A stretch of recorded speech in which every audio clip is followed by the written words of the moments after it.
Hello everybody, and welcome back to Insider's Guide. Today, we're finishing our discussion of the one and only world-renowned Sun Valley. If you haven't already, go watch Part A, as it'll provide information crucial to understanding this video. With that, let's begin Part D of an Insider's Guide to Ski Resorts, Sun Valley.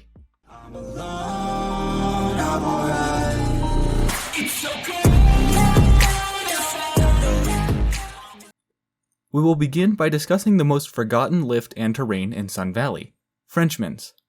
This pod, despite being right in the middle of the mountain, is often skied right past and never has any crowds or lines, even on the busiest days.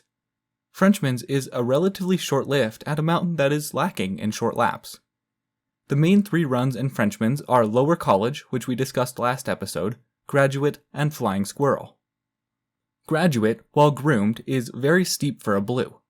The cleverly named Undergraduate is a lot less steep, but it is narrower and more icy.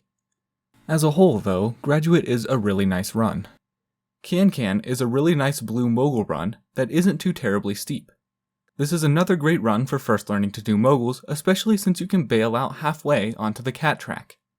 Upper French Dip is a little bit steeper than Can.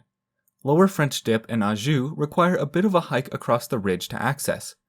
Ajou is a short and steep little run, but it is very rarely tracked, and you'll hardly ever be sharing it with another person. It's pretty easy to miss, which is part of why it's so rarely skied. The entrance is well before the sign, so as soon as you have it in sight, go ahead and take a right. Lower French Dip is a wide mogul black that is the steepest of the mogul burners in the French pod. Graduate, Can, and French Dip are easily missed due to the topography of College. If you're looking to find one of those runs for the first time, make sure you stay way on the skier's left of College in order to find the runs. At the bottom of Lower College, you can take French Connection, which is one of the few roads I'll ever recommend.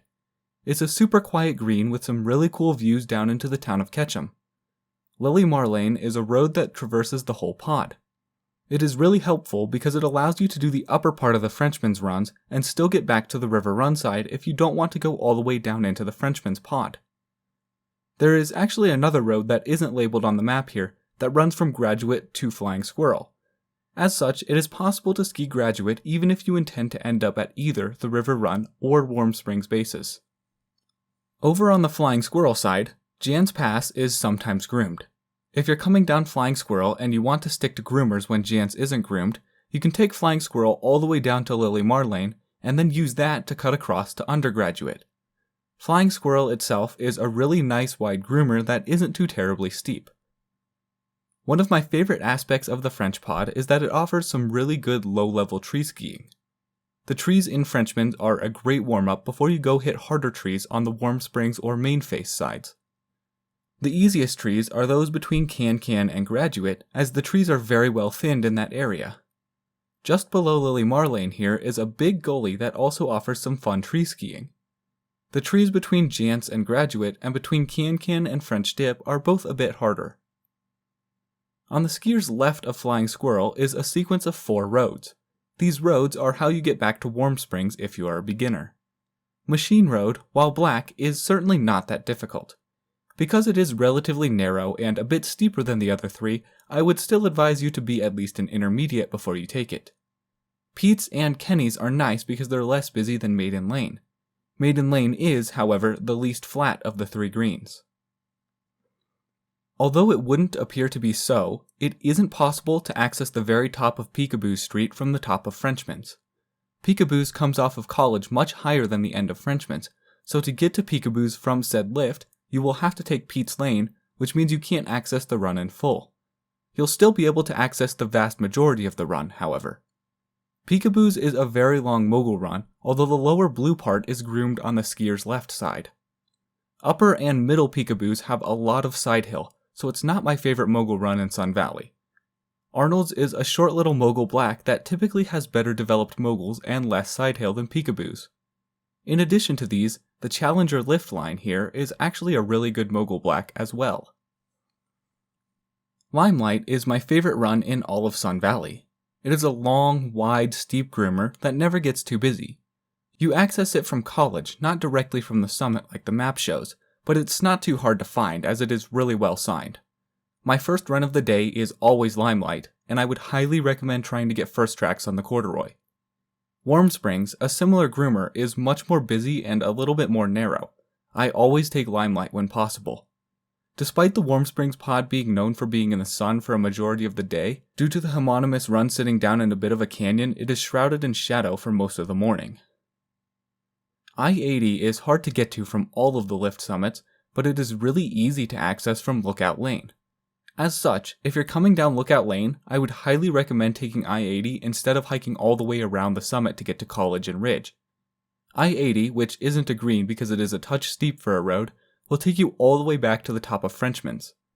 My favorite way to lap Peekaboos is to take Upper Warm Springs and then cut across to Peekaboos on I-80. It can get difficult to get across Limelight sometimes, so be very careful because people go very fast on Limelight. International is another really good run on the Warm Springs side. It is often very empty and is sometimes groomed, but stays smooth a vast majority of the time because it is used so little. It's very short, and as such, you can incorporate it as a part of your Warm Springs lap. Although it doesn't appear to be so on the trail map here, you can actually access International from Upper Warm Springs, along with the obvious access from I-80. Stick to the skier's left, and there is a cut-through right where I-80 and Warm Springs intersect. The Warm Springs pod offers some tree skiing that is much more challenging than the Frenchman's tree skiing. The trees are more dense, the terrain is steeper, and the trails are longer. My favorite trees on the Warm Springs side are these ones accessed from International. International itself already hardly has any usage, so you can go ahead and make your assumptions about how many people ski the trees. The further down the ridge you ski, the less tracked it will be. The second lift out of the Warm Springs base used to be Greyhawk, Chair 7. I don't have a trail map with the Warm Springs lift upgrades, but Greyhawk will be removed and a new Challenger lift will have a mid-station at the top of the old Greyhawk for the 23-24 season and onwards. As such, for the future, you'll have to get on Challenger and get off at a mid-unload station to access the pod. This Greyhawk trio of runs is a very nice area that offers shorter and less busy runs than the rest of the mountain, especially the Warm Springs pod. You can easily get a ton of these shorter runs off the Challenger midstation and be satisfied. The middle and lower sections of all three are often groomed.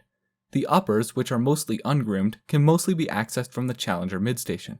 However, to access the uppermost 20 yards or so, you actually have to take a cutoff along here from Warm Springs. Upper Greyhawk is generally the only upper section that is groomed. There's a road that cuts across in this direction right here, so you can use that if you only want to ski groomers. Bricks Island and Race Arena are some nice easy blue mogul runs. Lower Warm Springs is extremely steep for a green, but because it is extremely wide, it never feels very steep. It gets busy, and as such gets icy in the morning and slushy in the afternoon, very similarly to Lower River Run, the other major funnel at Baldy. In addition to the brand new Challenger 6-pack, from the 23-24 season and onward, rather than Greyhawk being the second lift out of Warm Springs, a high-speed quad dubbed Flying Squirrel will run from the base area to the junction of Peekaboos and College. I have a very strong premonition that neither the new Challenger nor the new Flying Squirrel will get too busy.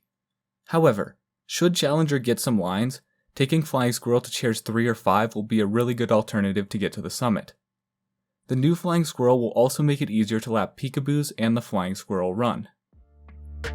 That about wraps it up for Sun Valley. If you enjoyed this video, go check out some of our other Insider's Guides. As always, please leave any questions down below. Thank you all so much for watching. All my love, I'm out.